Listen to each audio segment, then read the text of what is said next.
안녕하세요. 11월 11일 수요일 아침입니다. 말씀과 함께 새롭게 여는 소망의 아침을 시작하겠습니다. 크레이그 블룸버그는 구원받은 사람은 하나님과 그리고 다른 사람과 마침내는 온 우주와 관계를 회복한다라고 말을 합니다.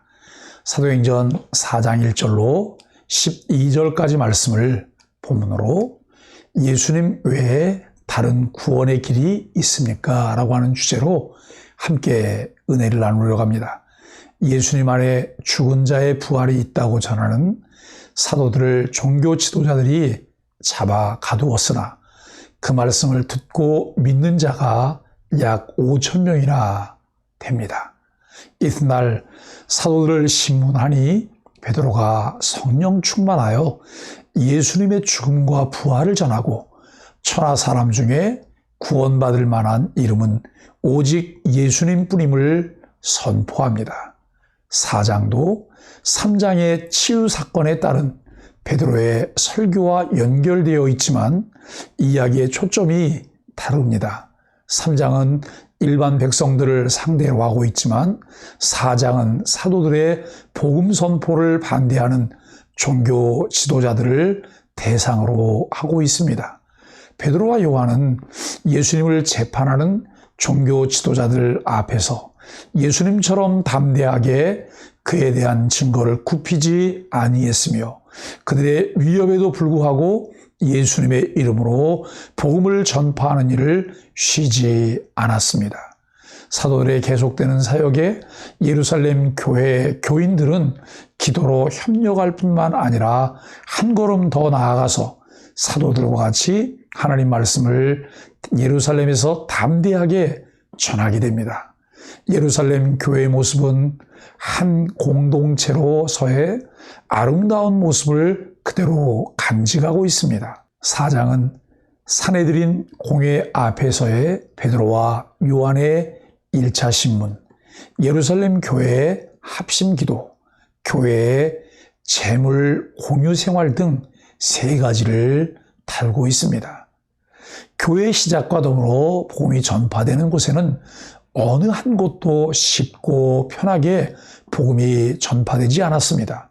그야말로 가시밭에 피어난 백합화처럼 늘 어려움이 많았습니다. 그러나 어떤 박해와 고난도 복음을 막을 수 없습니다. 성령 충만한 베드로는 담대하게 부활의 주님을 증언했습니다. 예수님의 부활은 죽은 자 가운데 나타난 첫 열매로 성도의 소망이자 미래입니다. 부활은 절대 타협할 수 없는 절대의 진리입니다. 당시 사두개파 사람들은 이 세상에서의 삶이 전부라고 가르쳤습니다. 그들은 자신들의 가르침과 배치되는 부활 선포를 싫어해 사도들을 잡아 가두었습니다. 그럼에도 하나님은 백성의 마음을 열어주셔서 그날에 믿는 남자의 수가 5천 명이 될 만큼 큰 부흥의 역사를 이어가십니다. 복음 전파의 주체는 성령이십니다. 사탄은 늘 복음 전파를 방해하지만 성령의 권능으로 전파되는 진리의 복음이 항상 승리합니다. 사두개파 사람들은 사도들의 어떠한 선포를 싫어했을까요? 믿지 않는 사람들이 싫어하더라도 지금 이 시대에 교회가 꼭 말해야 하는 진리는 무엇이 있을까요? 복음을 전할 때 성령은 누구도 변방할 수 없는 구변과 지혜를 주십니다. 종교 지도자들은 무슨 권세와 누구의 이름으로 이 일을 행했느냐고 질문합니다. 이때 베드로는 성령이 충만하여 답변합니다. 베드로가 성령 충만하여 담대하게 대답하는 모습에서 제자들의 고난 예언과 관련하여 예수님께서 하신 약속이 실현되는 것을 봅니다.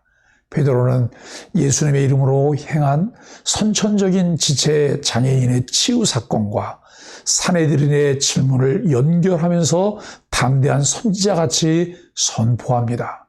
너희와 모든 이스라엘 백성들은 알라.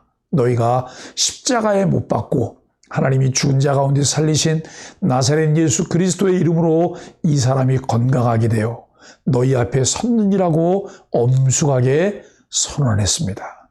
공회가 무슨 이름으로 이 같은 일을 행했느냐고 물었을 때 베드로는 분명하게 나사렛 예수 그리스도의 이름으로라고 대답했습니다.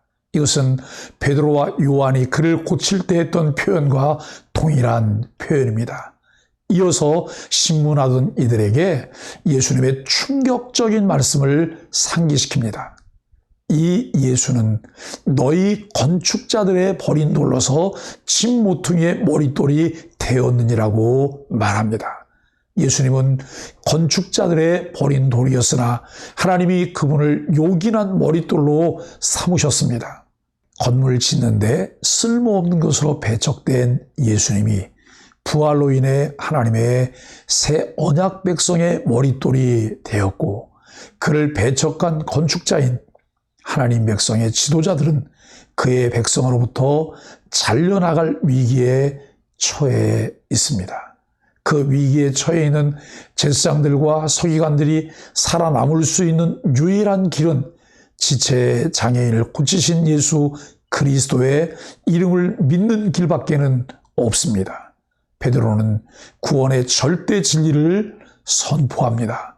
다른 이로서는 구원을 받을 수 없나니 예수님은 십자가의 죽음으로 인류의 죄 문제를 단번에 해결하셨고 우리에게 영원한 생명을 주셨습니다. 오직 예수님만이 우리를 하나님께로 인도하는 유일한 길입니다. 베드로는 공회 앞에서 구원받을 만한 유일한 이름이 누구라고 선포하였을까요? 다른 종교를 가진 친구에게 유일한 구원자 예수님을 어떻게 전하면 좋을까요?